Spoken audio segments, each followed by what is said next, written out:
Good afternoon, everyone. Welcome to Taking Action in 2020 with the National Congress of American Indians. My name is Matt Johnson, and I am one of the Civic Engagement Associates with the National Congress of American Indians. And we are just very excited for you all to be joining us today.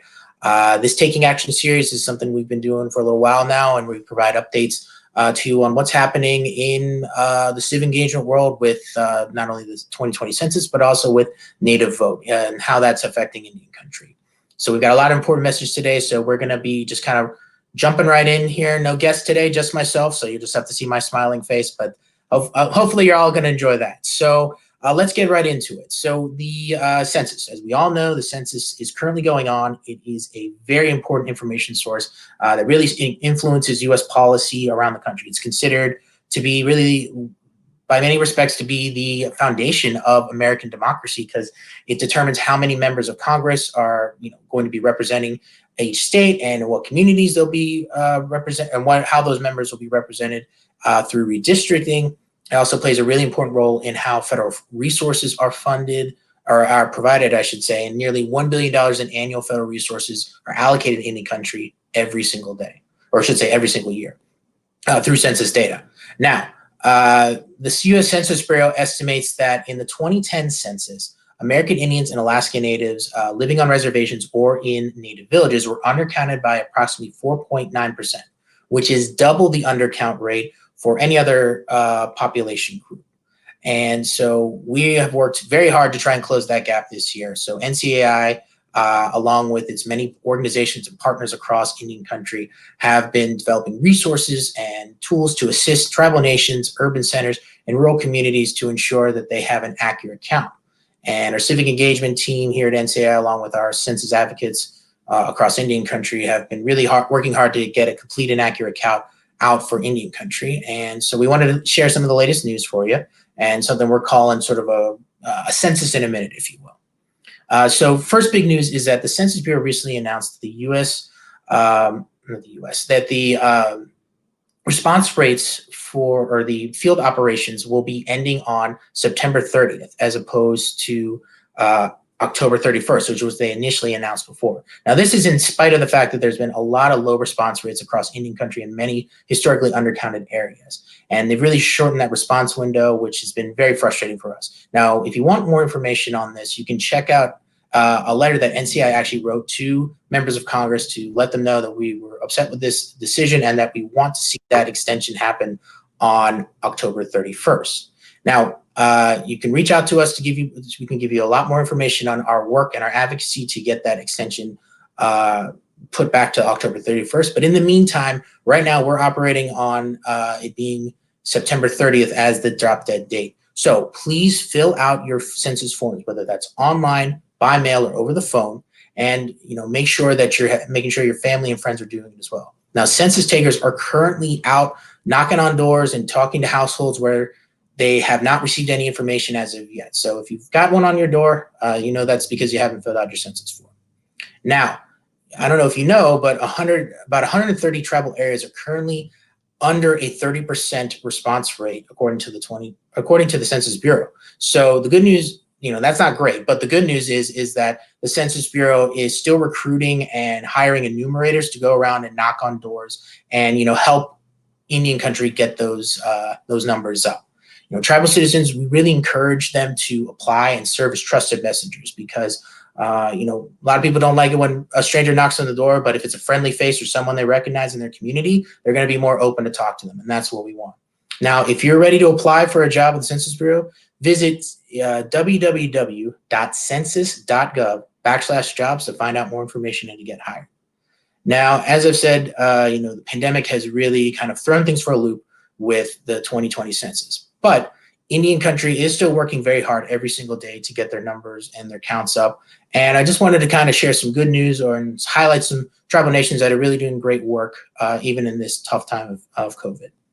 So according to the Census Bureau, the Kootenai Reservation in Idaho is actually leading all of tribal areas with an 84.8% response rate, which is fantastic to see.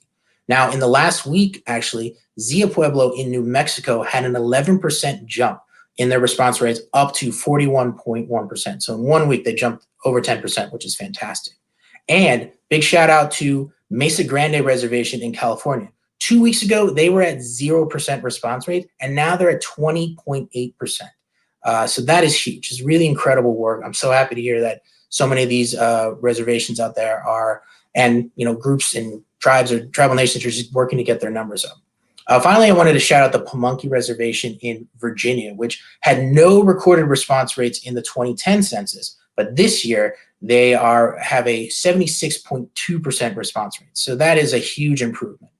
And now, if you want to find out more on the tribal response rates, you can go to 2020census.gov/EN for English /response rates.html, where you can find response rates for a whole host of tribal nations. It doesn't have all of them, so if you don't see yours on there, it's not because they don't know, it's just that that's what they have. So that's what we are looking for, and you can definitely find out more.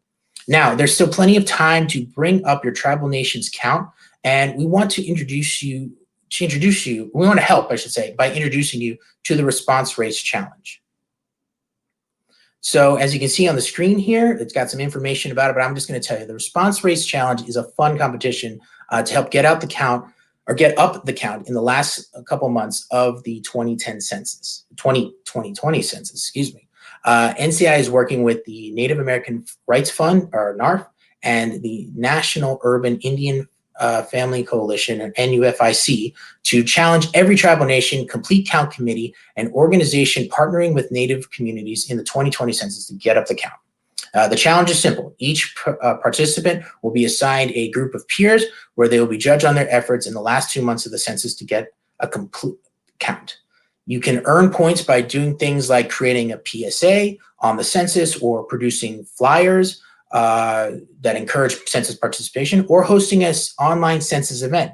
And good news, you can even earn points for events you've already done since July 31st. Now on here, we have kind of a layout of how you can participate, the different challenge groups and the challenge period and points. But if you truly want to find out more information, as you see scrolling on the screen right now, you can learn more details on how to sign up. You go to indiancountrycounts.org /response rate challenge. So that's that's the information there, and we're really excited for everybody to be just really excited for everybody to be joining us. So now let's turn our attention to NCAI's Native Vote Initiative. So the Native Vote Initiative is one that aims in coordinating and enhancing American Indian and Alaska Natives civic participation through voter outreach, public education, voter protection, and data collection.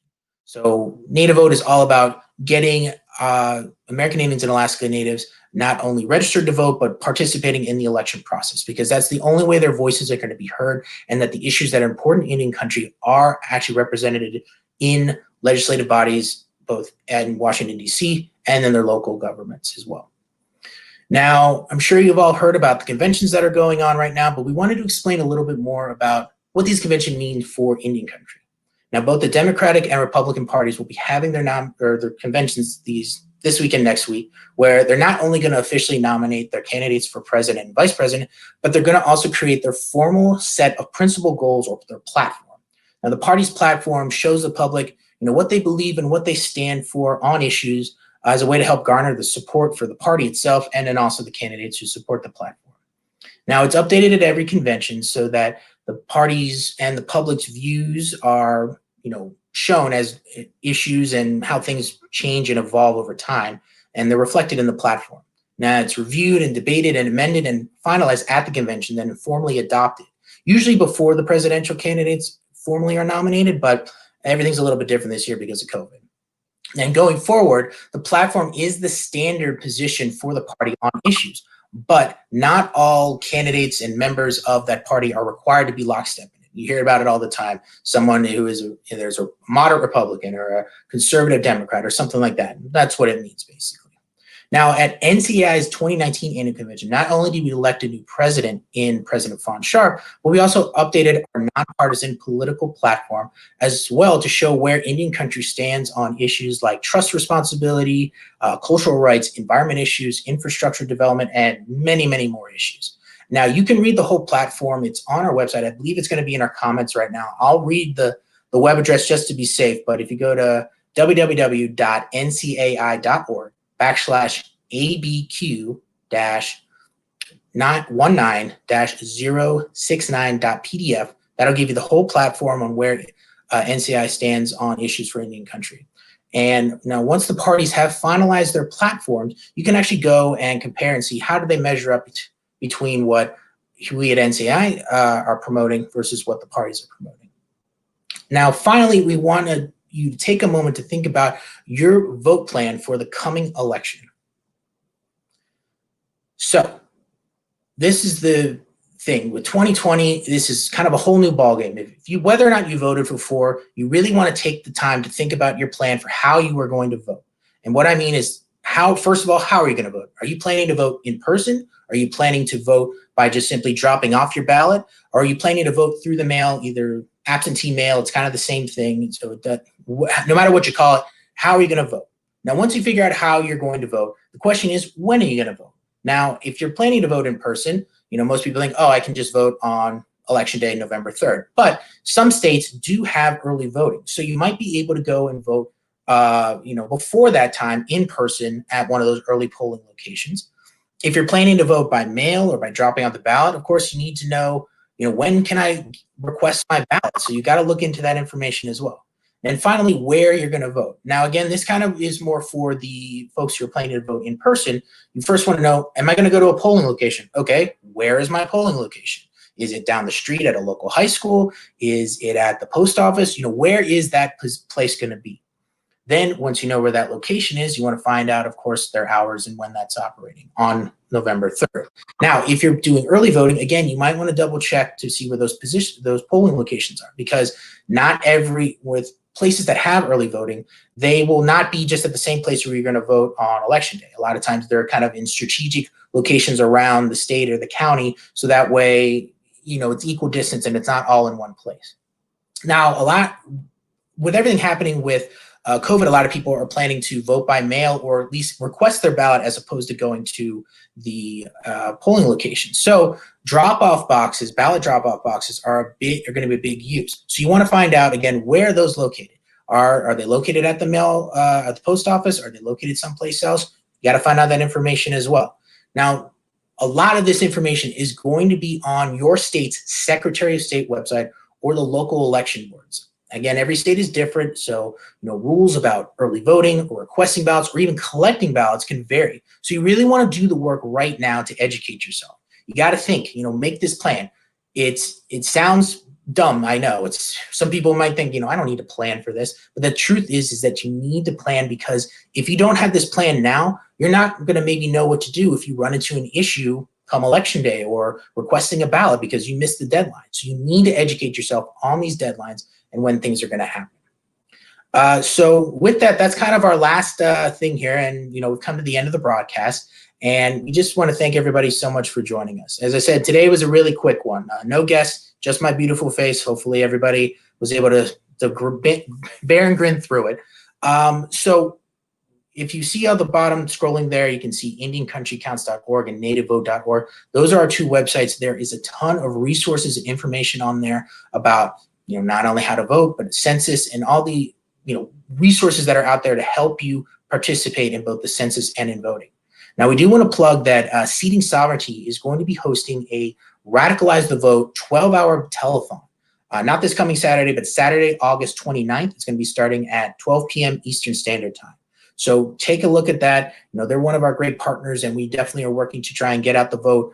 Because this election, as many have said, is a huge election. It's not only going to be determining who our next president and, depending on where you live, your next representative in Congress or your senator or governor, but it's also going to be people who are going to be determining how the legislative lines are going to be drawn for the next 10 years, because that's part of Census, is redrawing and creating those lines. So with that, we ask you, of course, to please come back and check us out. We are here almost every week, if not every week, every other week. As they say, same bat time, same bat channel. But we just encourage you to please come and check out our stuff. Check out the Radicalize the Vote on next Saturday, or not this Saturday, but next Saturday, the 29th. And with that, I'll just say thank you, everybody, so much for joining us today. Have a great rest of your day, and we'll talk to you soon.